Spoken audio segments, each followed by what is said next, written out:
Alors c'est officiel, VinFast va débarquer en Europe et en France dès la fin de l'année 2023 avec le VF8 qui va être commercialisé. Incroyable.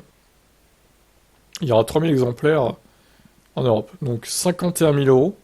Il n'y aura donc pas d'aide, plus cher qu'un modèle Y. Il a été homologué avec moins de 300 km d'autonomie EPA aux US. Sur son site français, VinFast assure qu'elle peut grimper l'autonomie à 471 km. La marque précise même que ce calcul se fait selon la méthode WLTP. Ça me paraît beaucoup, hein.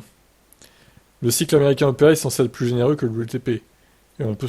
alors non, c'est une erreur ça. Non, non, non, l'EPA est plus sévère que le WLTP.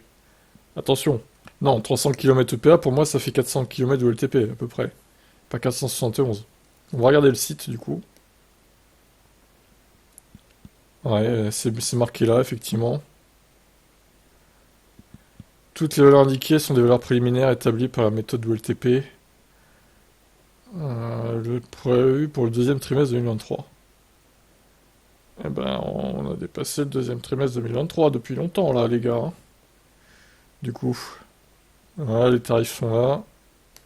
4,75 m de haut, 1,93 m de large, 1,66 m de haut. Et la version plus a moins d'autonomie, 447. Garantie 10 ans, 200 000 km. Alors, la garantie est incroyable par contre. Là, franchement, c'est juste du jamais vu en fait. Bon, après, bon, faut peut-être lire les petites lignes, hein, évidemment, pour voir ce qui est vraiment garanti, ce qui ne l'est pas. Mais bon, 10 ans, c'est pas mal. C'est plus que Kia, c'est plus que MG au final, qui sont 7 ans. Véhicule illustré avec des accessoires en option qui ne sont pas inclus dans le prix de détail. Très bien.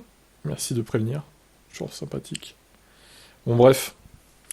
Pas sûr que ça se vende beaucoup, hein, ces VF8. Faudra attendre de voir le WLTP final, j'ai envie de dire. Moi, je pense qu'ils sont un peu optimistes. On verra. Et ciao.